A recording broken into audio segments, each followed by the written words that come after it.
Hello friends, welcome back to our channel. അപ്പോൾ ഇന്നത്തെ video എന്ന് പറഞ്ഞാൽ ഞങ്ങളുടെ മോളുടെ ബർത്ത്ഡേ ആണ്. ഈ വരുന്ന ഒക്ടോബർ 26-ാം തീയതി. അപ്പോൾ അവളുടെ കുറച്ച് ഫോട്ടോസും വീഡിയോസും ഒക്കെ എടുക്കാനായിട്ട് ഞങ്ങൾ എത്തിയിട്ടുള്ള തിരുവനന്തപുരത്ത് തന്നെ ഫേമസ് ബീച്ചുകളിലൊന്നായിട്ടുള്ള സമുദ്ര ബീച്ചിലാണ്. അപ്പോൾ അത് ഞങ്ങൾ എത്തി പുറകെ തന്നെ എൻ്റെ അനിയത്തിയും അവളുടെ ഹസ്ബൻഡും മോളും ഒക്കെ വന്നിട്ടുണ്ടായിരുന്നു. വാവയുടെ കുറച്ച് ഫോട്ടോസും വീഡിയോസൊക്കെ എടുക്കാനുണ്ടായിരുന്നേ. ഞങ്ങൾക്ക് ഫസ്റ്റ് ബർത്ത്ഡേക്ക് പൊന്നുവിൻ്റെ ഫോട്ടോസൊന്നും എടുക്കാൻ പറ്റിയില്ല. അതുകൊണ്ട് തന്നെ സെക്കൻഡ് ബർത്ത്ഡേക്ക് എന്തായാലും കുറച്ച് ഫോട്ടോസ് എടുക്കണം ഞങ്ങൾ തീരുമാനിച്ചിട്ടുണ്ടായിരുന്നു.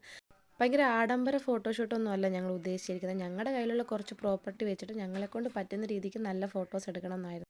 ഞങ്ങൾക്ക് ചെറിയൊരു ടെൻഷൻ ഉണ്ടായിരുന്നു, കാരണം ഉച്ച സമയത്താണ് ഞങ്ങളീ പോയത്. അപ്പോൾ പൊന്നു ഉറങ്ങുന്ന സമയം ആയതുകൊണ്ട് തന്നെ ആൾ കുറച്ച് വഴക്കുണ്ടാക്കുമോ, നല്ല രീതിയിൽ സപ്പോർട്ട് ചെയ്ത് നിൽക്കുമോ എന്നൊക്കെ ചെറിയ ഡൗട്ടുണ്ടായിരുന്നു. പക്ഷെ അങ്ങനെ ഒന്നുമല്ല, പൊന്നു നല്ല ഫുൾ എനർജി ആയിരുന്നു, നല്ല ഹാപ്പി ആയിരുന്നു. പിന്നെ കടലിൽ പോയതുകൊണ്ട് തന്നെ അവൾക്ക് ഭയങ്കര സന്തോഷമായിരുന്നു.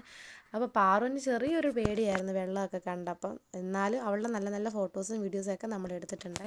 അങ്ങനെ കടലിൻ്റെ അവിടുത്തെ ഫോട്ടോസൊക്കെ എടുത്തിട്ട് നമ്മൾ ഫ്രണ്ട് പോർഷനിലോട്ടാണ് വന്നിട്ടുള്ളത്.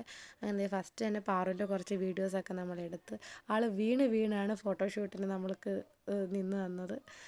ആൾ നടക്കാൻ കുറച്ച് പഠിക്കുന്നേ ഉള്ളൂ. പിന്നെ വാവയുടെ ഫോട്ടോ മാത്രം എടുത്താൽ പോലല്ലോ, ഞങ്ങളുടെ രണ്ടുപേരും കുറച്ച് വീഡിയോസൊക്കെ എടുത്തിട്ടുണ്ടായിരുന്നു.